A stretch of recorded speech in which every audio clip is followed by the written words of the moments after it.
As a spy thriller anti-war miniseries, The Sympathizer is great TV.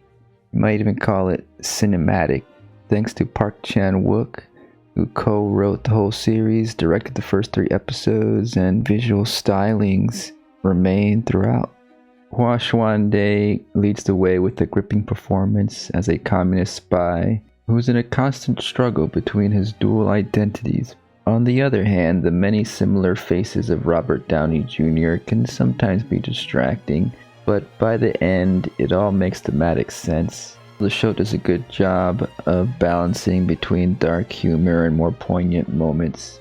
It's a story about how we navigate the truth and lies and the narratives we create from the perspectives we tell them in, whether it's from an individual, community, a government, or culture. It asks us to sympathize with everybody and criticizes all the powers in the aftermath of the Vietnam/American War.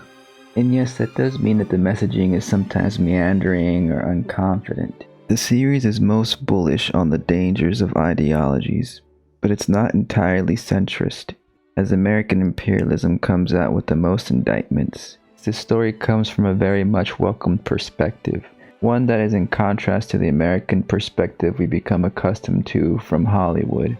But let's keep in mind that it's a very particular perspective from Viet Thanh Nguyen, the author of the Pulitzer Prize-winning novel this series is based on. He is a refugee from South Vietnam who came to America at 4 years old, and he's been lucky enough to find success in academia since. Viet himself knows that he's not intending to represent all of Vietnam, or the Vietnamese people as a whole. Despite this being a story about a spy for North Vietnam, it is lacking some more perspective from Northern Vietnamese communists.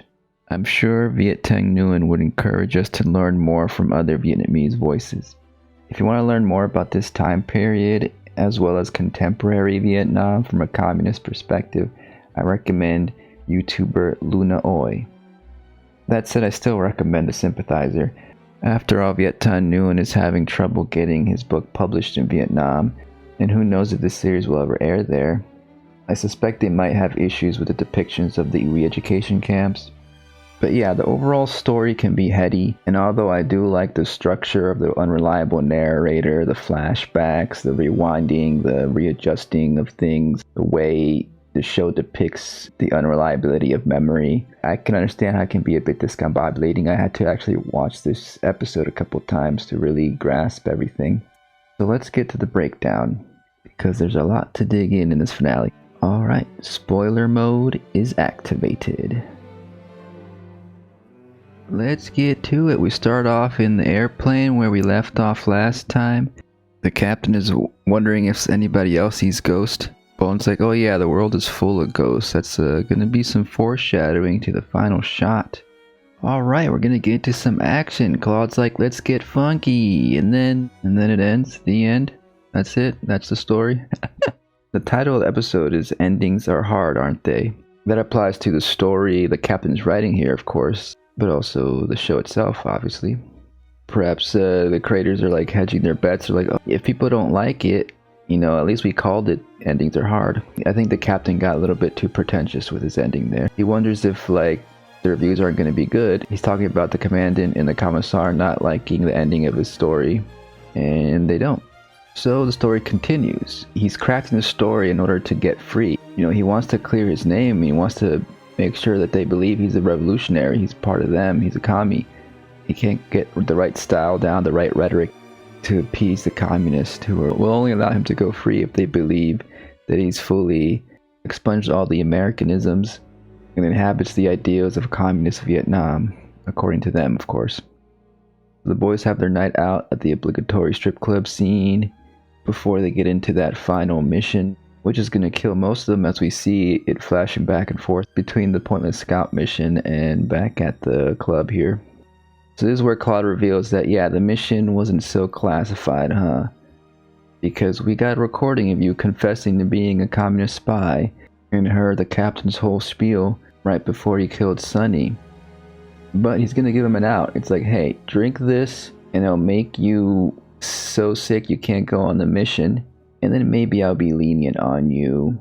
But the captain thinks he has better odds surviving in the mission and getting captured. And hopefully when he turns himself in to the communists, they'll recognize him as a spy and they'll let him free.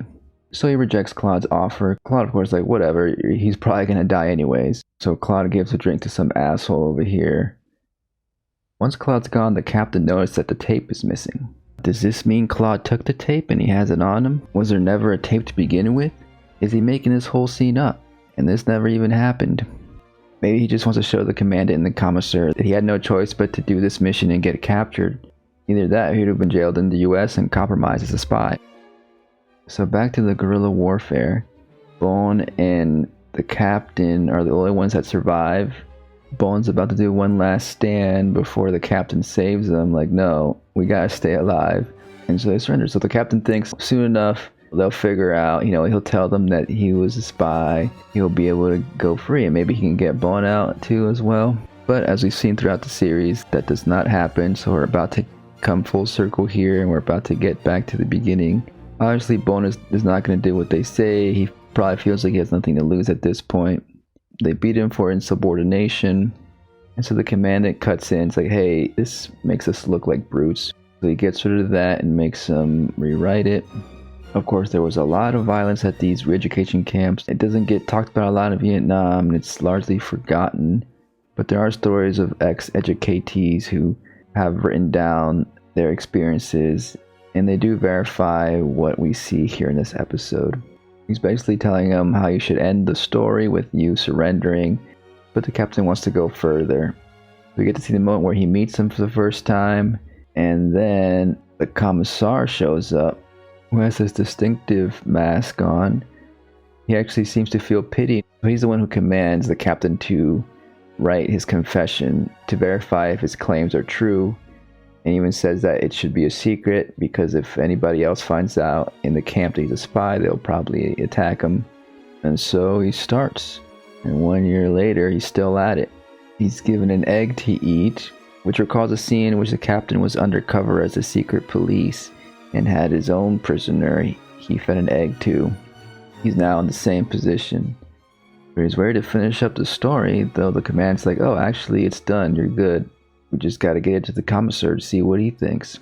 And we get some scenes of the commissar using the morphine because he's still in immense pain from the napalm bombing, which he'll get into later.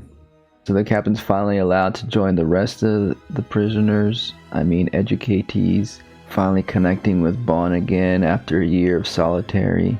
That's reminiscent of perhaps 1984 or other totalitarian fiction. The commissar is giving a lesson about the dangers of individualism, which Bond rejects. He feels that this so-called collectivism hasn't given him anything. He's saying how here they fight all for themselves. You could read this as a critique of collectivism, with Bond here calling out the hypocrisy, how they're mistreating this collective of people right here. In the Communist Party's minds, this is all justified as re-education, even though it seems to also include brutality. At least at the very aftermath of the war, they're a little different to the imperialist oppressors they drove out when it comes to treating their enemies from the south here. The commandant reminds everybody about self-criticism. Basically, to re-educate themselves successfully, they have to be self-critical of their beliefs. And even as communists, they have to continually practice this method of criticism. The captain corrects him, saying that it was actually Stalin who said this, not Ho Chi Minh. Although Ho Chi Minh often referred to this idea as a Marxist-Leninist himself. Of course, all this loaded terminology about collectivism, individualism, self-criticism, not really elaborated on, of course, throughout the series. So within the context of this scene, these ideas come off as dystopian. They could certainly be molded into that by totalitarian leaders like Stalin or by the communists at this camp here. So what I see here is a corruption of these ideas. And though I think it's definitely a theme of this episode and this series that's what's happening, it does all feel a little bit muddled to the point where I think a lot of conservatives could watch this and think, oh yeah, look, this is showing how communism is inherently evil and such and such. I would have liked to have seen the captain in this series articulate these concepts in a more coherent way. But a lot of what we get is just performance, he's always performing as a spy, and he's performing right now to get the attention of the commissar. He's singing this socialist song to send this message to the commissar that he knows who he is. I'm not sure at what point the captain figured it out or when he had the hunch. You know, it could have been even a few episodes ago when he sang this song to the commandant. But what's important about this particular song is the very ending. All for one and one for all, which is the same line from the Three Musketeers, which is what Bonmon and the captain called themselves when they were kids, you know, when they did this blood oath, when they cut themselves and became blood brothers. So here he's showing that scar on his palm to signify, hey, you must be Mon. Let me up there, we gotta talk. He at least has this hunch if he's not 100% sure. And it works. So the first thing he notices is the records. You know, those are the records he left for Mon. So now that confirms it. This is definitely Mon. He sees that all the confessions are there, all the drafts. And then Mon reveals the bottom part of his face is burned. He explains that, you know, this is the day of liberation. When the captain left, Mon got hit by some napalm and that burned his whole face, and that, you know, caused permanent damage to his vocal cords, and he's like has a permanent cough now. So he wears this mask. So he decided to keep it a secret from the captain because he knew that the captain could really do anything, and because of his condition it took him a while to respond sometimes, and that's why sometimes his messages were brief. But it's just a short visit, you know. We don't really get more info on like why Mon is doing this at this point. We go directly to some torturing. They're going to try to get those memories out of him to get the best confession possible. So this torture scene definitely has some Clockwork Orange vibes here. Yeah, pretty intense stuff. In the book, there is even a lot more of torture. I did read a bit of the book after watching this, mostly just the ending chapters to get a better idea on the themes that Viet Thanh Nguyen was going for. For the most part, it's pretty consistent thematically with the book. And there are some improvements and but also some things left out that we'll get into. Meanwhile, Bon is being held captive in solitary here. He's trying to delude himself that everything's okay, that, you know, singing songs and stuff. Bon doesn't know this is Mon, and I don't think he'll ever know. He's telling him to save his energy, you know, hang in there. And at last we get clarification on why Mon is doing all this torture and stuff, while he's seemingly not helping the captain out. In fact, he's doing all he can. He's saying how the party is watching and it's not up to him to decide whether or not the captain has been re-educated and can be released. If he doesn't follow protocol, then the commandant or others can report Mon. He says that when he heard that the captain and Bon were coming here, he asked to be assigned to this position, so he can take care of them the best he can and keep them alive. So he's doing all he can within his power. But certainly at this point, Mon is disillusioned at the whole revolution and feels like it's failed, and he feels like this is the only thing he can do to help. He tells the captain to play his part while Mon plays his part. Now those memories are flooding in, and we get another big moment. He remembers that his mom was raped by this French priest, who appears to be his father, and is portrayed by Robert Downey Jr. This is the 5th Robert Downey Jr. character, and it's starting to all come together. This is the reason he hates these little sweets, because the priest offered them in exchange to keep this secret. And so we get all the Robert Downey Jr. characters, and now it makes even more sense that they're all played by Robert Downey Jr. Again, what we're seeing is a retelling of his story, you know.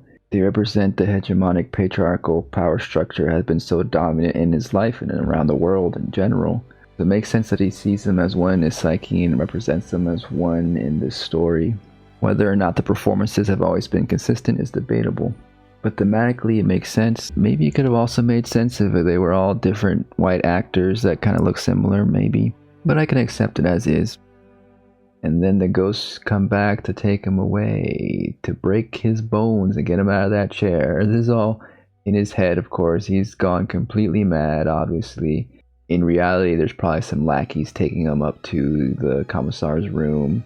But in this sort of fever dream, he sees Mon as he was before. And he's watching the Hamlet. He gives him a Coke, which is a recurring American symbol that's gonna reappear in a bit here. Maud notes that the movie is trash from their perspective, but from the American perspective, it's actually kind of progressive. A commentary on the legacy of a movie like Apocalypse Now or maybe Platoon. But the point of showing this scene of abuse is to get the captain to remember what really happened in the first episode when he witnessed another communist spy getting tortured. It's all mishmashing with the scene from the Hamlet, the moment he saw his mom being abused, and now back to this. And then we're about to get some more devastating coke imagery. I was kind of kidding last episode when I was making fun of the captain using a Coke bottle for a silencer and the general standing on a Coca-Cola branded cooler. I thought it was a cheeky way to use American capitalist symbols to literally prop up this reactionary general or use as a tool in murder. I thought that was a clever visual, but here they turn up the symbolism to 100. Using a Coke bottle as a literal torture device. The Secret Police was not only sponsored by America, but also the Coca-Cola Company. Is this considered product placement or product debasement? You think the Coke Company had any say in this?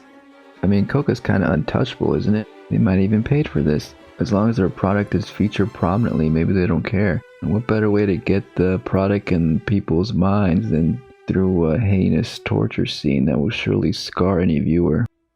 So the captain first recounts this moment by admitting that he saw this abuse and he tried to stop it, but he was held back, you know?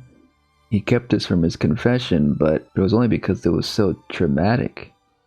And then he comes to and sees that that spy is right in front of him. She's at this camp too, and she's reading his confessions that he's written. It seems that she was also writing her side of the story too. So now they trade stories, see what matches and doesn't. Maud kind of calls him out for being a bad spy. She was a better spy. He might write better, he says, but she was a better spy. So now that he's read her side of the story, he has to come clean. Like, yeah, I wasn't exactly telling the truth. It wasn't her mouth that suffered the abuse. And we get the idea. But he does clarify that he didn't protest as much as he claimed. He sat back down and watched the whole thing happen. Worried a lot more about his cover than her safety or her humanity. So he's confronted with this memory where he decided to compromise his morals for the so-called revolution. He wonders why she's at this camp. She's been wondering that too. Probably the same reason he's in, because they probably think she's been corrupted by these Western ideals and they have to re-educate her. The captain is a bit astonished that she didn't write a single word against him. She wanted to believe that the secret she had was precious, that it was all part of the revolutionary struggle, that it would all be worth it in the end. But the reality is that there was no reward. She's stuck at this re-education camp. She's getting tortured, perhaps in a lesser way, but still. And the spy she was protecting turned out to be pitiful, and he's stuck in here with her. Their struggle, their suffering, their battle for the cause was for naught. So he feels like she must be very disappointed in him, to which she replies, "Nothing can disappoint me now." She's gone through all this horror and has got nothing for it, so there's nothing else that can disappoint her. But the wording here is interesting. It echoes the test that Maud is going to give the captain in a bit. Not only can nothing disappoint her, but also nothing does disappoint her. As in, the meaninglessness of this war can disappoint her. They achieved nothingness, and that's what disappoints her now. But also nothing can disappoint her now. She's too exhausted to be disappointed, you know? Just a couple interpretations there. We'll get into this whole idea of what nothing means in a second. Also, this scene isn't present in the book. It's an addition to the series. And I think it's a good addition because it forces the captain to confront this other version of him almost, this other spy that's gone through similar situations and has dealt with it differently. And it gives her character more depth and more of a presence. One of the criticisms of the book was that it didn't really have well-developed female characters. And I think this scene partly addresses that.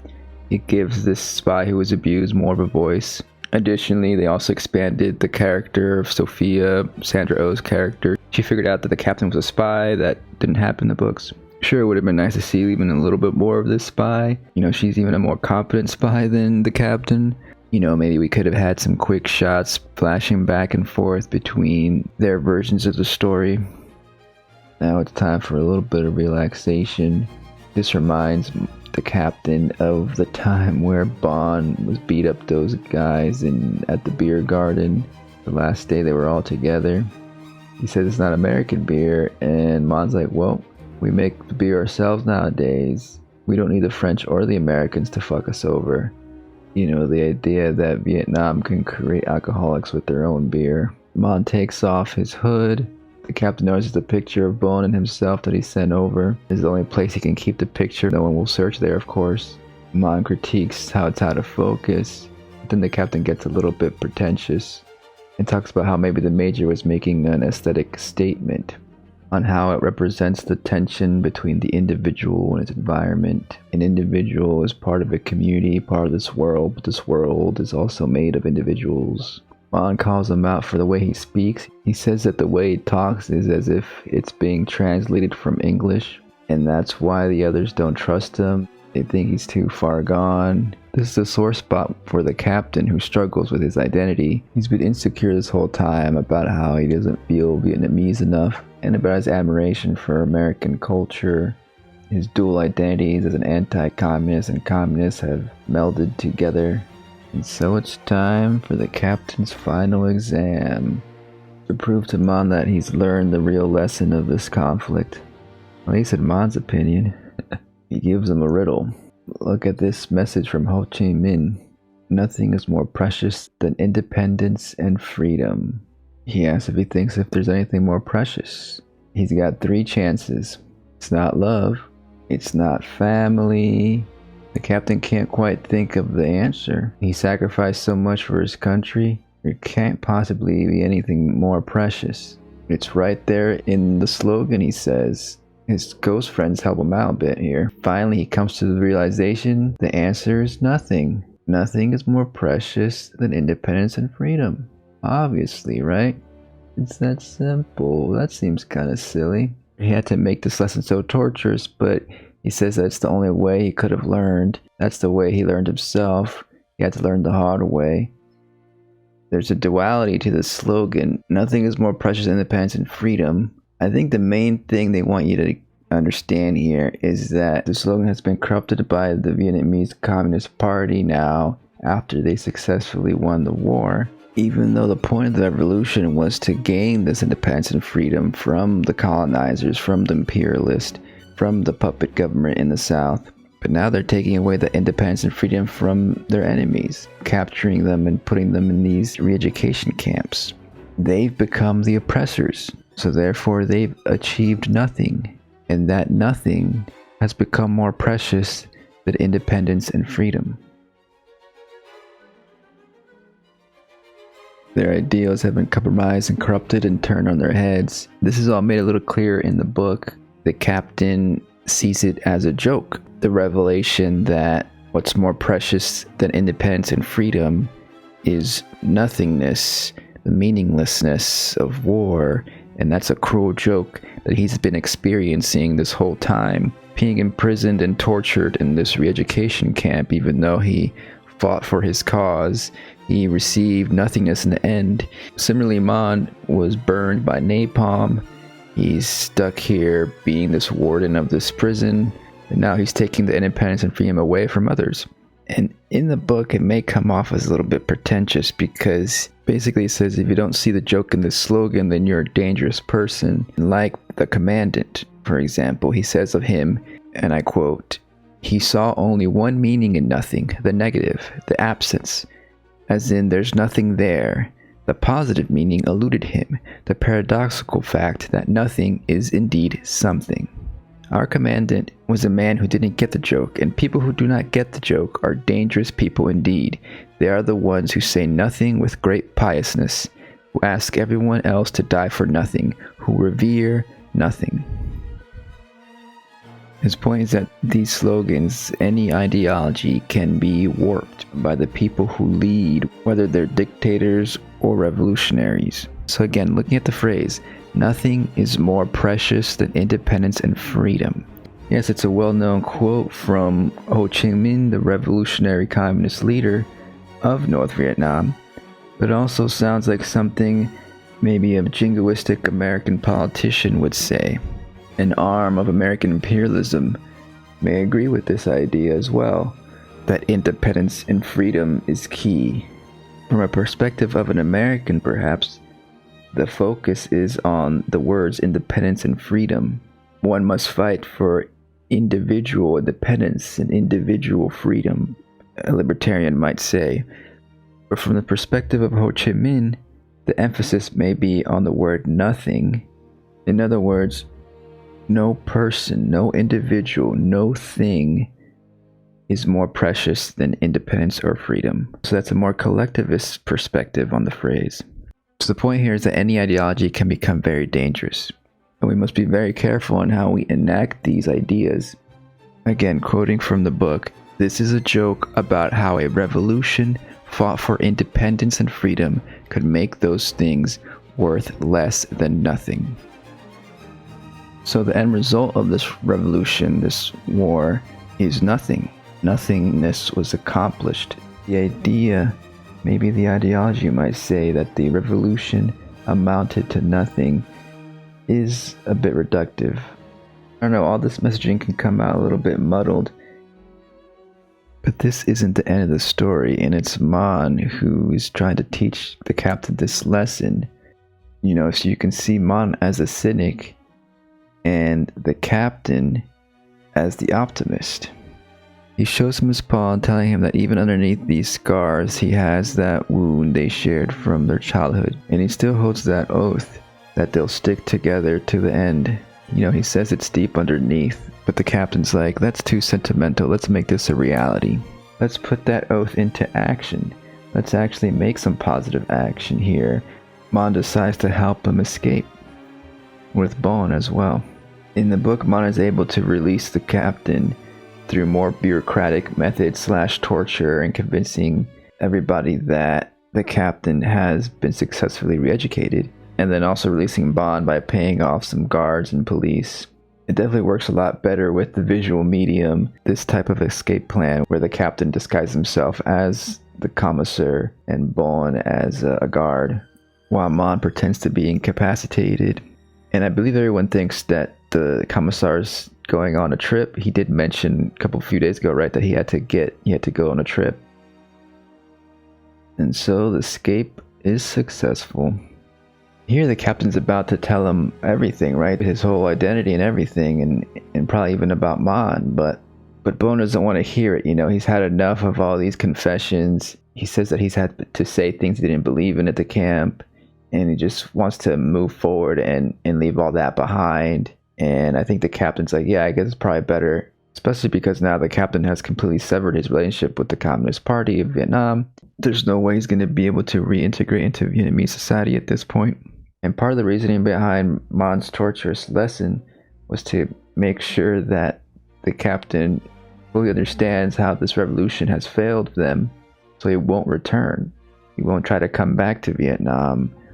So they find their way to the refugee boat, and him being able to comfort the baby with this little song concludes his arc. This is maybe representative of the baby he lost, his kid, and he can now move forward from that trauma he's experienced, losing his family. This ending of everybody singing is poignant, but it does feel a little bit too conventional though for such an oddball of a series. Even though it's an end in a heroic moment, it still ends in a pretty sentimental way that is hopeful. But there's also a lot of uncertainty here. The politics, the ideologies, it's of no concern at this moment. People just want to be treated with dignity. People just want to live. In a way, it's a simple conclusion. Maybe feels a little bit too simple. His ghosts are with them, but there's also plenty left behind. You see the ghosts of all those Vietnamese who suffered during this war. Regardless of whose side they're on, north or south, they've all suffered the same, and apparently will continue to suffer under this new order, though we don't really see much else what's going on outside of the education camps. He does mention that he's still revolutionary despite this meaningless war, and I guess he's out to continue the revolution elsewhere. In the book he says he's a revolutionary in search of a revolution. and encompasses everybody on the boat when he says they lie waiting for the right moment and the just cause. So he hasn't quite lost his revolutionary spirit. There's definitely a positive note to end on, but maybe it feels a bit dismissive to the revolutionaries left behind in Vietnam. You know, they weren't and aren't all corrupted. I feel like this ending may not sit so well with a lot of contemporary Vietnamese communists. This period was definitely tumultuous for Vietnam. Not only the violence of the re-education camps, but also the seizing of land by the Communist Party. Though private property used to exploit workers is better off collectivized, in my opinion, but I, again, don't know the specifics. That's not to say that Viet Thanh Nguyen's critique and perspective isn't warranted. It's certainly good overall to have these different perspectives. That's the final shot, a somber but hopeful ending in which the captain could learn from the mistakes of this revolution and rewrite his story, as well as everyone else in this diaspora as they start anew, hopefully a better life. And there's a sequel book where the captain ends up in France. I think he's involved in some revolutionary activities there and gets into some crime and such. There's no word if they're gonna adapt that. I'd like to see how the captain's politics and ideology grows further in the sequel. Of course, there's the book to read if you're interested. So yeah, that's a Sympathizer. Overall, I thought it was a great show. Definitely some of the best filmmaking you'll see on TV. I thought the narrative structure was really fun to watch. You know, the themes of identity, the struggle of the refugee experience was really well told. The critique of American hard power, but also soft power through Hollywood was really effective. The spy thriller stuff and the psychological breakdown of the captain are very engrossing, very captivating. Overall, very much welcome perspective from Viet Thanh Nguyen and Park Chan-wook. Though perhaps towards the end it gets a little bit muddled in its philosophy, but because it's a bit more open in that way, you can definitely interpret it to line up with more of your worldview, whether it's you're more of a leftist or a centrist. You don't necessarily have to identify with the captain or with Mon. You can just see them as rejecting, embracing, or responding to hegemonic powers. So hopefully this leads to more stories from the Vietnamese diaspora or people within Vietnam to tell their stories and get them produced at this level, though I kind of doubt that's going to happen. But back to the idea of nothingness, that whole scene can be interpreted in so many different ways. You can also see nothingness as a more zen-like state. This meditative nothingness can be more precious than freedom and independence because it allows you to think for yourself without being restricted to any type of ideology. But one of the series co-showrunners, Don McKellar, for Salon, says that it's not about nihilism. Even though Mon may be leaning that way, he says, and I quote, "It's more that once you face the nothingness, that's the beginning of growth." And perhaps Mon wanted to get the captain to this point of nothingness, to this point where he can grow without being attached to any certain belief or ideology. You know, his perspective is that we should go beyond ideology, beyond the dualism that this captain is mired in. And that's how we can experience empathy for humans, by not focusing on sides. It's a very nice sentiment, very humanistic, right? But it also veers closer to apathy and, you know, this misguided centrist idea that it's better not to choose sides, which ignores that in most every case, there's an aggressor in a conflict. I get their meaning, and in general, I think it is very good to be critical of everything, really, and be open to that criticism, you know, of any ideology you follow, which is inescapable. We all have beliefs and ideas. We can't really escape ideology completely. Even by rejecting ideology, that's an ideology. In general, I guess I do like how the Sympathizer concludes. It's definitely more accessible than the book, and that's both good and bad depending how you look at it. And that's definitely one of the main strengths of this story, which is taking a look at the world from different perspectives, understanding the world from different perspectives, and, dare I say, sympathizing with different perspectives. So what do you think? What's your perspective? How do you interpret the slogan, "Nothing is more precious than independence and freedom"? I'm looking forward to the discussion. This show is definitely rich with subtext and text. If you find any analysis or critique from a communist or an anarchist, maybe, let me know, because I'm interested to see. what they think about it. Well, I gotta go. See you next time under the moonlight. Bye bye.